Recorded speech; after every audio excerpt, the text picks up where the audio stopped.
Hello, everyone, and welcome back to the English Learning Podcast. I'm Jason, your host, and today we have an exciting and important topic to discuss. Fluency is a habit, not a skill. That's right, Jason. A lot of English learners think that fluency is some special talent or skill that only a few people have. But in reality, fluency is something you build over time, just like any other habit in life. Exactly, Julia. And today, we're going to break that down for our listeners. We'll talk about why fluency is a habit, not just a skill, and how small daily actions can help you become a confident English speaker. And trust me, if you've been struggling with speaking English, feeling stuck, or thinking that you're just not good at languages, this episode is for you. By the end of this podcast, you'll understand how to turn English into a natural part of your daily life. So, if you're ready to build fluency, just like you build any other habit, let's get started. So, let's start by understanding what fluency really means. Julia, when someone says, "I want to be fluent in English," what do you think they actually mean? Well, Jason, most people think fluency means speaking perfectly without mistakes. But that's not really true. Fluency is about speaking smoothly and naturally, even if you make small mistakes. It's about expressing your thoughts without too much hesitation. That's a great point. Fluency isn't about speaking perfectly. It's about speaking comfortably. And that's why we say fluency is a habit, not just a skill. Right. Think about when you first learned to ride a bike. At first, it felt difficult, you wobbled and maybe even fell a few times. But the more you practiced, the smoother it became. Now you don't even think about balancing. You just ride. I love that example.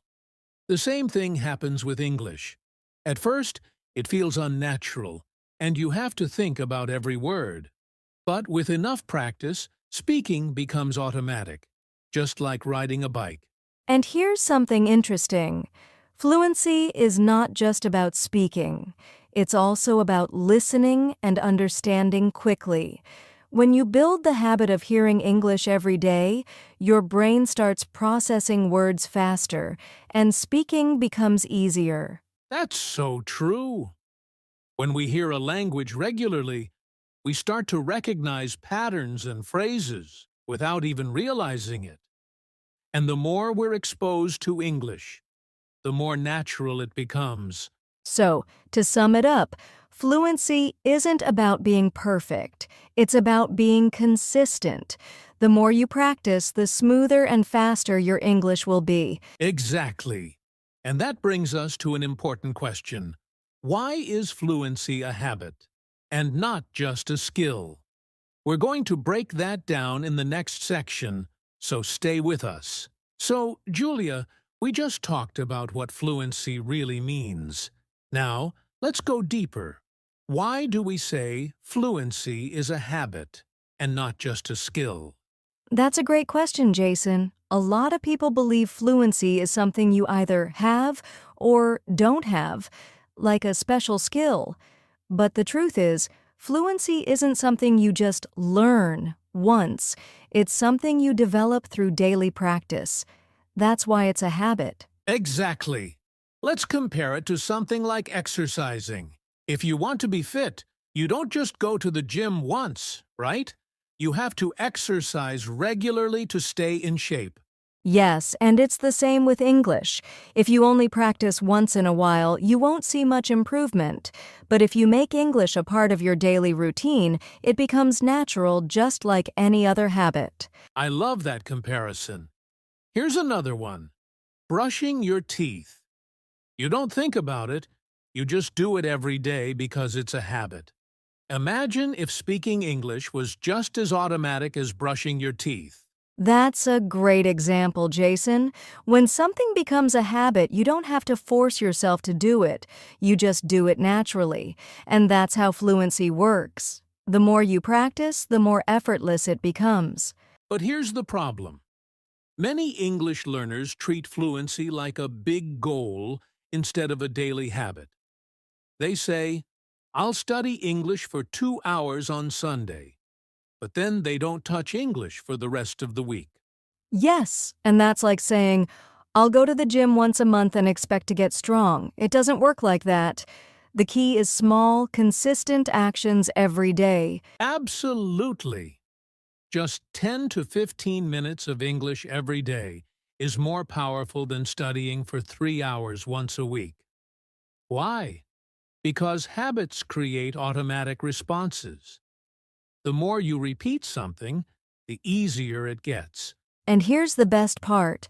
Once speaking English becomes a habit, you don't have to think so much. It just flows. You don't stop to translate in your head, and you start speaking more naturally. That's the goal, right? Speaking without stress.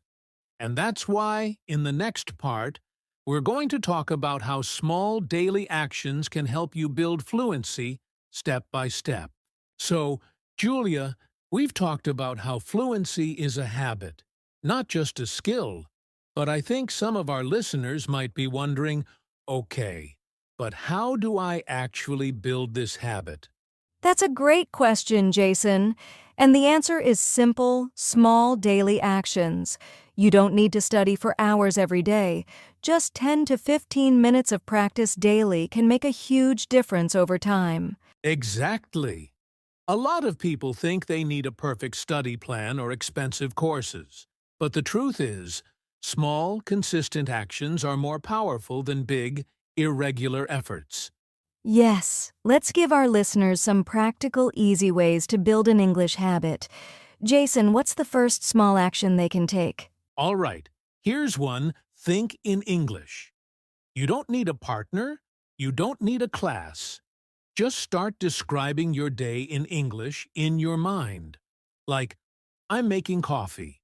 I need to leave in 5 minutes. This simple habit will train your brain to use English naturally. Oh, I love that one. And here's another speak to yourself. It might feel strange at first, but just talk out loud about anything. Your plans, how your day was, or even what you see around you. The more you speak, the more comfortable you become. That's a great tip. And if you want to take it one step further, record your voice. Just talk for 1 minute about your day and listen to yourself. You'll notice your progress over time. Yes. And let's not forget about listening habits.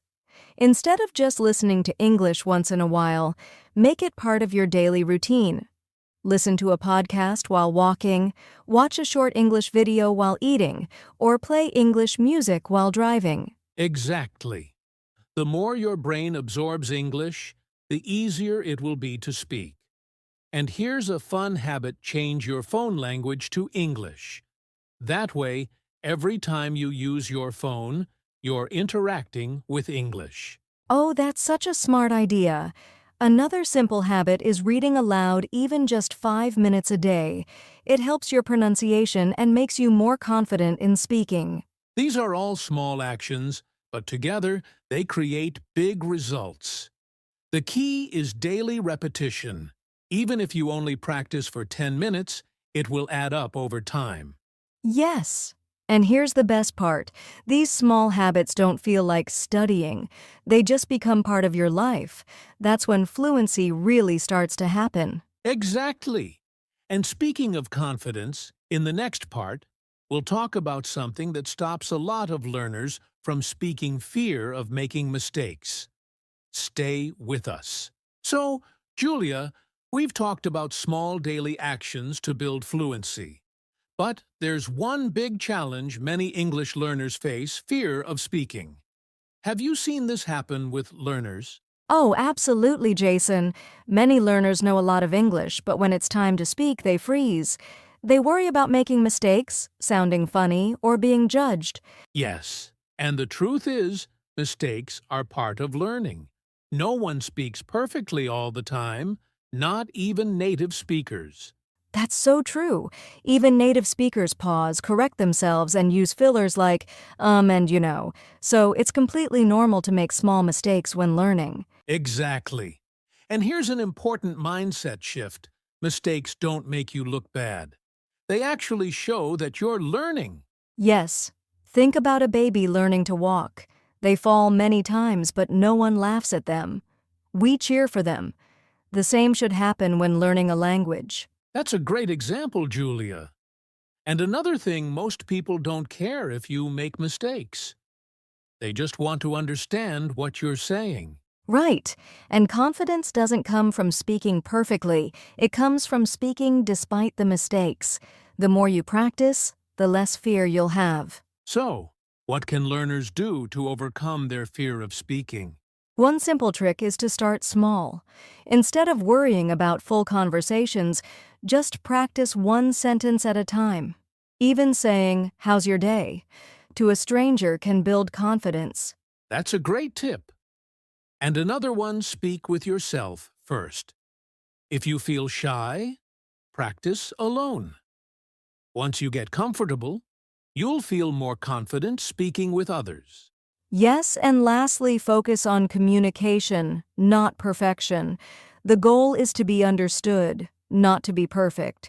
If you keep speaking, fluency will come naturally. That's a powerful reminder, Julia.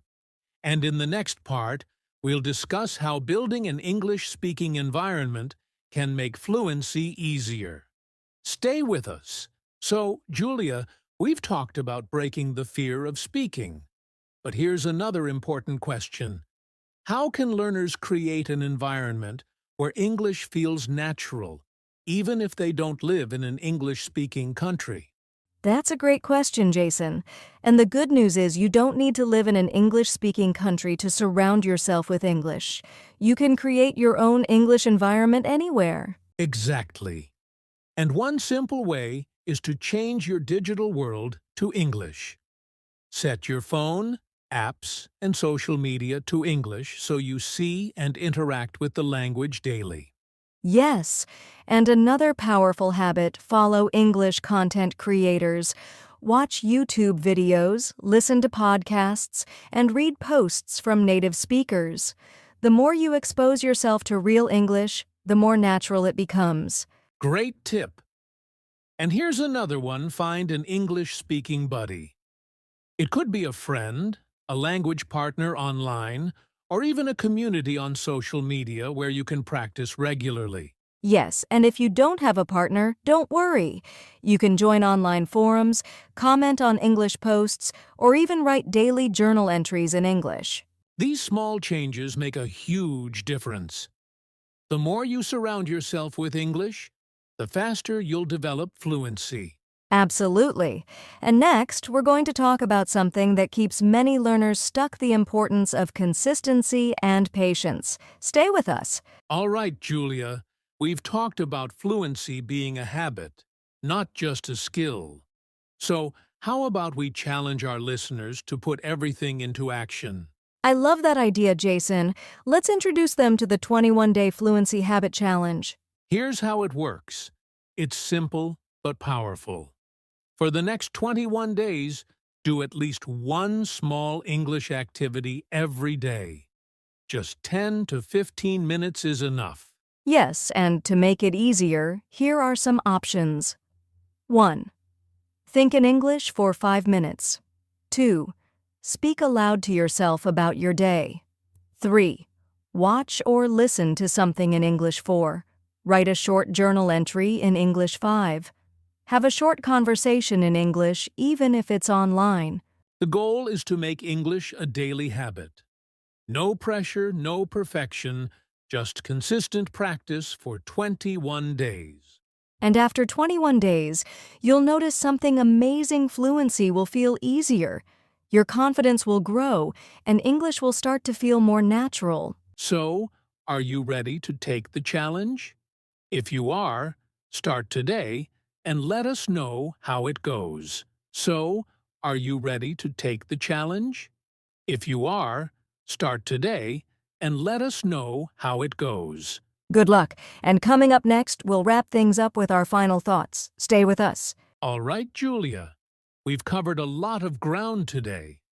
From understanding fluency as a habit, to breaking the fear of speaking, building your own English environment, and even taking on the 21-day Fluency Habit Challenge. Absolutely. And the key takeaway here is that fluency doesn't happen overnight.